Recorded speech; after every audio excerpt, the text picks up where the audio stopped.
Mahirap talaga kapag magulang na ang hindi sang-ayon sa isang relasyon. Mauuwi lang kayo sa hiwalayan pag hindi nyo ito pinaglaban. Ako po ang inyong lingkod, tagapanood TV. Isang masagana at masayang araw po sa ating lahat. Welcome back po dito sa ating YouTube channel at Facebook page. Ngayong araw po, ang ating gagawa na reaction ay galing po sa channel ni Showbiz Trend Update. Nasa description po yung link ng kanyang channel. Bisitahin po at pakisuportahan na rin. Sa mga hindi pa po napag-subscribe sa ating channel, lalong-lalo na po sa mga bagong napadaan lang, huwag nyo po sanang kalimutan na mag-subscribe. Hit nyo na rin po notification bell para lagi po kayong updated sa mga bago pang video na ating ilalabas. Share, like, and comment din po kayo mga tagapanood. Ating ang babasahin at pupusuan. So simulan na po natin ang ating reaction video sa araw na ito mga tagapanood. Let's do this! Welcome back sa aking channel. Dominic Roque nagsalita na sa hiwalayan nila ng kanyang fiancé na si Bea Alonzo. Hindi nga ba boto ang mama ni Bea kay Dominic dahil hindi pa ito ganun kayaman? Panuurin at pakinggan ang buong detalye.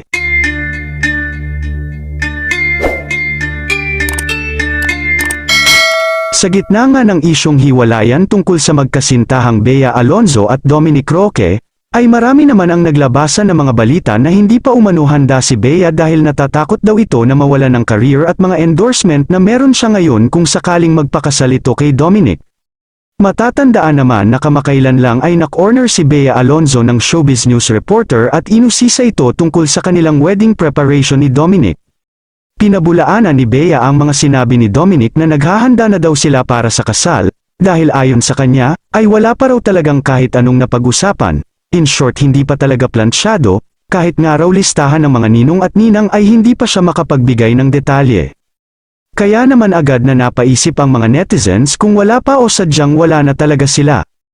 Naging usap-usapan din sa netizens nang mag-off comment si Dominic sa kanyang Instagram post at nag-flex din siya ng larawan. Sa nasabing larawan ay makikitang nakaupo siya sa mga batuhan sa isang dalampasigan habang malayong nakatanaw sa malawak na dagat. At isa pa sa napansin ng mga netizens ang hindi pagsusuot na ni Bea ng kanilang engagement ring at pag-post ng hindi na magkasama na madalas naman nilang hindi ginagawa. At ayon pa sa reliable source ni OG Diaz, na hindi raw bet ng nanay ni Bea si Dominic, dahil sa status nga naman ng yaman at career ni Bea kumpara kay Dominic na hindi naman ganun kayaman, mas angat raw ang anak niya kay Dominic. Pero ayon naman sa iba ay hindi naman daw totoo na hindi boto ang nanay ni Bea kay Dominic dahil ang totoo ay boto daw sa aktor ang nanay ni Bea at pinapabayaan daw nito kung ano ang desisyon ng kanyang anak. Samantala, inamin naman ni Dominic Roque sa isang interview na naiinis daw sa kanya si Bea dahil tingin daw nito ay hindi siya hands-on sa kanilang kasal. Ayon naman sa pinakahuling panayam ng Showbiz Insider kay Dominic, inamin nito na hindi pa daw sila okay ngayon ni Bea, at aminado siya na nakikipag-ayos pa siya dito. Pero ayon sa kanya ay hiwalay na sila ni Bea. May mga lumabas naman na balita na ginamit lang umano ni Bea si Dominic upang makamove on sa pang-go-ghost sa kanya noon ni Gerald Anderson, at may mga nagsasabi naman na may attitude problem daw ang aktres.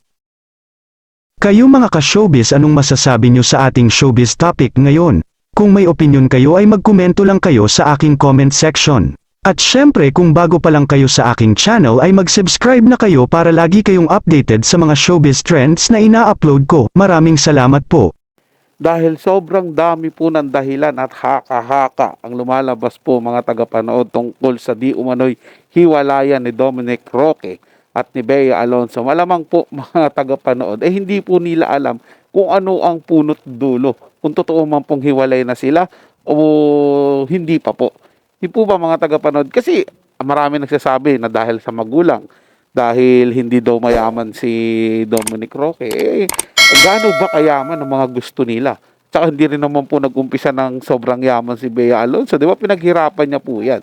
So ganun din po yung gagawin ni Dominic Roque. Kung sakaling magpakasal sila, paghihirapan po nila ng gusto para mas lalo pa silang yumaman. At sa pagdating naman po sa pag-ibig mga tagapanood, wala naman po dapat kailangan mayaman, patas ang yaman natin.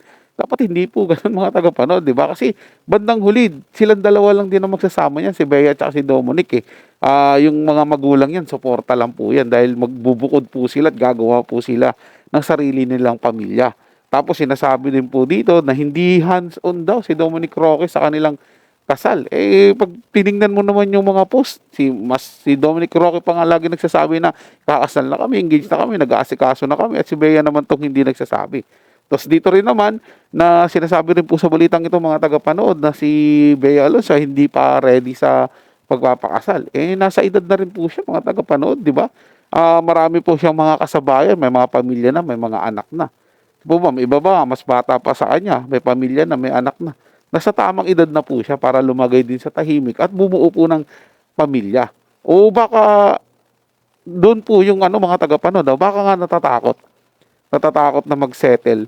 Kasi mamaya pagkasal na kayo, doon pa kayo maghihiwalay. Parang ganun po mga tagapanood Pero wala pa talagang lumalabas na konkretong katibayan o konkretong katotohanan kung bakit sila naghiwalay at kung totoo po bang naghiwalay na sila. O let's say mga tagapanood, totoo po silang naghiwalay.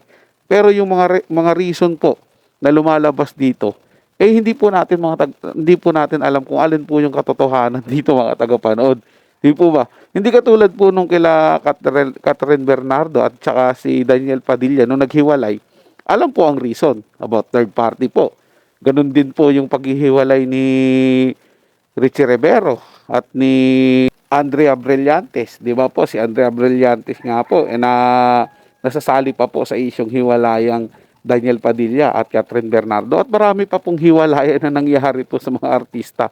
Parang uso po mga tagapanood na may malinaw na reason po. Kadalasan po third party. Pero dito kila Bea Alonso, parang hindi po third party. Parang bet ko po mga tagapanood, dito po yung sarili kong opinion parang mas bet ko po dun sa yung reason na natatakot pa pong mag-settle si Bea Alonso. Tingin ko po mas doon mga tagapanood. Kasi nga naman sino ba namang babae ang hindi matatakot Kung halimbawa, may anak. Hindi naman losyang, sabihin na natin marami na po siyang nagkaroon siya ng anak. Tapos biglang doon pa sila maghihiwalay. Hindi po ba doon pa masisira yung kanilang samahan, di ba? Nakakatakot. Parang tingin ko po, parang gusto niya ng assurance na hindi tayo maghihiwalay. Parang ganun po mga tagapanood Kaya lang po sa pag-ibig wala talagang assurance kung ano ang mararating nyo, anong mangyayari sa inyo sa dulo. Kung maghihiwalay ba kayo o magpapatuloy. Ang pinakamagandang gawin po dyan mga tagapanood para magkaroon kayo ng assurance na hindi kayo maghihiwalay sa dulo, kailangan nyo po pag-usapan ang lahat ng mga problema.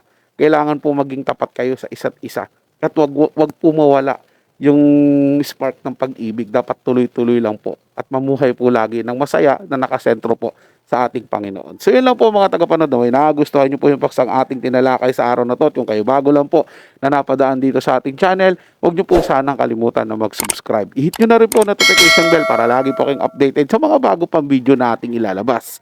Share, like, and comment din po kayo mga tagapanood. Ating nang babasahin at pupusuan. So hanggang sa muli po, ito yung Tagapanood TV. Komento at opinion lamang. Wala pong personalan. Paalam po at mabuhay po kayong lahat.